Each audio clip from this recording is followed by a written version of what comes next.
comfortability, or versatility.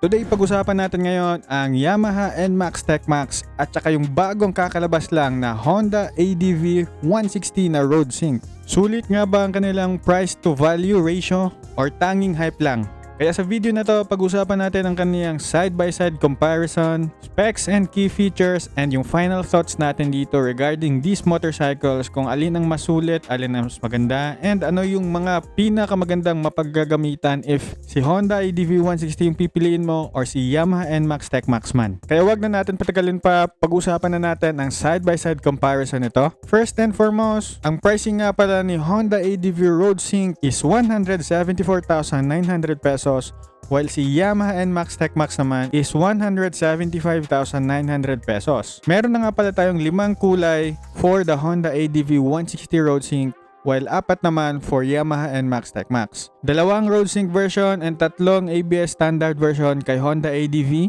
Tapos 2 NMAX TechMax color naman and 2 din for its standard ABS version. Naka quartz brown and matte white ang kay Honda ADV 160 na road sync. Tapos naka white, black and green naman tayo sa standard version ni Honda ADV. While kay Yamaha NMAX TechMax naman is that naka dark magma at saka color black ang kaniyang TechMax colorways. Tapos sa standard version naman is black and white. Ngayon naman, pag-usapan naman natin ang headlights niya. If makikita naman natin dito na sobrang ganda nilang dalawa. Depende na lang talaga kasi alam naman natin na beauty is subjective. But for me, gusto ko yung taste ni Honda dito, but medyo may pagka futuristic naman dito si Yamaha NMAX TechMax. Pero kayo ba mga boss? Comment nyo nga dyan sa comment section kung ano yung thoughts nyo regarding this design. Ngayon naman, if pag-uusapan natin yung rear taillights niya, if makikita natin, walang pinagbago masyado sa design si Honda ADV. In which, nung pagka-release kay Yamaha NMAX kasi is that bagong-bago lahat talaga yung kanyang pagka-facelift dito. So, para siyang combination of an upgrade talaga if makikita mo from version 2 to version 3. Yet again, alam naman natin na nakadepende pa rin yan sa'yo kung alin ba talaga yung mas nagugustuhan mo. Ngayon naman, pag-usapan naman natin ang kanilang instrument panel. If makikita nyo, both of this motorcycle is that naka 5-inch na tong dalawang to na TFT display. So, mas maganda siya tignan, especially if tirik yung araw. And if tatanungin naman tayo dito if both motorcycles are on a keyless remote system, and masasagot natin dyan is yes, both of them is naka-keyless na. So magandang technology and maganda yung ating design lately. Next naman natin dito isang kanyang utility box or underseat compartment. Makikita natin dito na naka 25 liters si Yamaha NMAX TechMax while naka 30 liters luggage box naman si Honda ADV.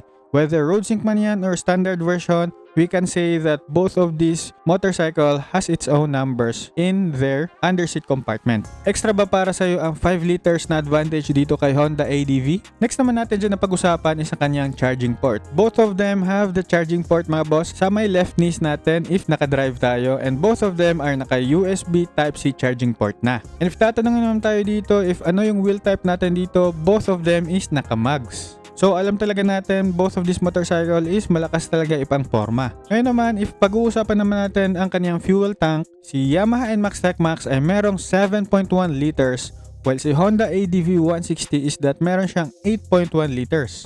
So if ever mas gusto mo si Yamaha NMAX, you have to think of it na may lamang na 1 liter si Honda ADV. It's up to you na lang talaga if masusulitan ka ba dito sa ganitong mga numberings sa kanilang specs. Kasi naman, on their fuel consumption, pareho lang sila na naka 45 kilometers per liter. And if ang displacement naman yung pag-uusapan natin, meron tayong 156.9cc displacement engine kay Honda ADV 160 while kay Yamaha NMAX TechMax is 155cc. And if tatanungin naman tayo if merong gulay board, both of them is wala kasi nandyan yung kanilang gas tank na nakalagay. Ngayon naman, if tatanungin tayo if both motorcycle have its park brake, ang masasagot natin dyan is yes. Sa may left hand lever natin dyan nakalagay yung kanilang park brake. And both of them na rin is merong start and stop system, but ang tawag kay Honda ADV dito is ISS or idling stop system, which is both of this motorcycle has that kind of function na kapag nakastop tayo sa stoplight,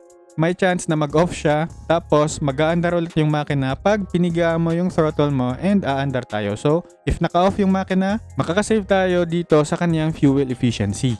Next naman natin dito is that if both of this motorcycle has its hazard switch, and ang masasagot natin dyan is meron tayong hazard switch for both. Maganda yan kasi if ever meron tayong emergency, makakatulong talaga tong ganitong klaseng mga switch natin. Next naman dito is that if naka-tubeless tires na ba ang Honda ADV 160 at si Yamaha NMAX TechMax, ang masasagot natin dyan is yes, both are tubeless tires ready. So, good news yan kasi less na yung bahala nyo o yung pagtataka nyo. Baka magkabirya kayo sa daan kasi mas mabiling ma-fix ang tubeless compared sa mga tube type. Kasi alam naman natin na mas less talaga yung headache natin dito kahit tubeless tires. Ngayon naman, ang tatanungin natin dito is, meron ba silang additional na kickstart para sa ating starting system? Is that both of them is wala. And if ever magtitingin-tingin ka sa mga social media mo, makikita mo na si Honda ADV is maganda rin naman tignan pag mayroong panniers kasi mukha talaga siyang adventure motorcycle.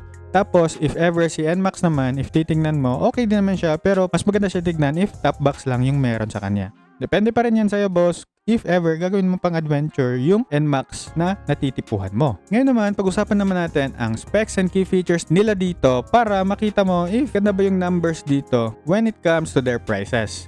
If makikita natin dito, naka 156.9cc liquid-cooled si Honda ADV 160 while naka 150cc liquid-cooled si Yamaha NMAX. Pareho na rin sila ng camshaft na single overhead cam na merong 4 valves pero naka VVA tayo dito kay Yamaha NMAX TechMax.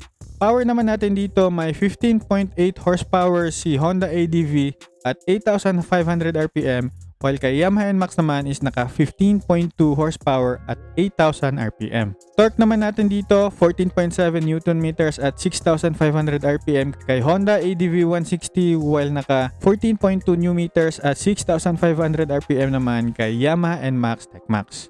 Compression ratio natin for both motorcycles kay Honda ADV is that naka 12:1 while naka 11.6:1 naman si Yamaha NMAX TechMax. And if ang bore stroke ang pag-uusapan, 60 by 55.5 kay Honda ADV 160 tapos 58 by 58.7 naman kay Yamaha NMAX. Fuel capacity 8.1 liters kay Honda ADV tapos 7.1 kay Yamaha NMAX, and kapag wet weight naman yung pag-uusapan natin 134 kg si Honda ADV 160 tapos 135 kg si TechMax, 131 kg si standard version. And if makikita mo yung specs natin dito, halos magkalapit lang talaga sila. Yung medyo difference na lang talaga nila dito is that si Honda is naka Honda ESP Plus tapos si Yamaha naman is naka Yamaha Blue Core. Si VT Auto, si Honda ADV 160, tapos si Yamaha NMAX naman is merong YECVT. Which means mga boss, ang YECVT is that meron siyang gearing dito which is 1, 2, 3. Mas nakakapadagdag siya ng optimization sa torque na dinidesire mo, which is if ever magfa-first gear ka or second gear, especially on an uphill, may dagdag na optimization ang pag-change ng gear dito para mas makapagbigay ng hatak sa motor natin dito. Both of them have its navigation din naman, so we don't have to worry about it. Napag-usapan natin yan sa review natin on each motorcycles. Tingnan nyo na lang yung video nila each dito sa aking channel. Both na rin is merong control switch sa left hand side ng handlebar natin. So maganda yan, makokontrol natin yung screen natin if ever meron tayong gustong palitan, especially gusto nyo palitan ng color black yung screen nyo or palitan ng white, ganon, pwede natin siya lagyan ng ganyan. Other than that, makikita natin dito that sobrang konti lang talaga ang kanilang differences. Ngayon naman, pag-usapan naman natin ang dimensions nila Honda ADV 160 at saka Yamaha NMAX. Yung seat height nga pala dito ni Honda ADV is 780mm, tapos yung ground clearance niya is 165mm and 1324mm naman yung kanyang wheelbase. Yung gulong niya sa harap is 110 by 80 by 14, tapos sa likod naman is 130 by 70 by 14. Samantalang kay Yamaha NMAX TechMax naman is that yung seat height niya is 770mm and yung ground clearance niya is 125mm, tapos wheelbase niya naman ngayon is 1340mm. Yung gulong niya sa harap is 110 by 70 by 13, tapos yung sa likod naman is 130 by 70 by 13. So napaka-kaunti lang talaga ng number difference nila. So it's really up to you if alin dito yung medyo mas nagugustuhan mo or napupusuan mo. And ngayon, nandito na tayo sa final thoughts natin whether both of this motorcycle is a good motorcycle option ba or a must-buy kind of motorcycle decision, especially sa akin mga boss na meron ng experience. And if ever wala pa akong Honda RS125 Fi or Suzuki Gixxer 155, alin nga ba sa dalawa dito yung magandang natitipuhan ko dito sa kanila? Both of these motorcycles kasi mga boss is that they have their own functions, they have their own purpose bakit nandito sila ngayon sa atin. And I can really say both of this motorcycle naman has its own designated na functionality kung alin dito yung magugustuhan mo. But for me mga boss, if ever meron man akong budget para bumili, I could really say that Honda ADV 160 is the closer motorcycle sa puso ko kasi meron na akong Honda RS125 Fi. And if makikita mo yung mga review ko dyan kay Honda sa channel ko, marami na talaga akong nakitang maganda kay Honda, which is yung reliability niya talaga. However, hindi naman nagpapatalo dito si Yamaha because yung Yamaha is, meron yung kapatid ko ng Yamaha SZ155 and nagagamit ko naman siya minsan, and one of the reasons yun bakit natuto ako mag-clutch, I can really say that Yamaha is hindi din naman nagpapahuli. But when it comes to decision making, I can really say medyo nagsaside ako ngayon kay Honda ADV when it comes to versatility. But alam nyo naman ako na yung puso ko is much more on the comfortability side lagi.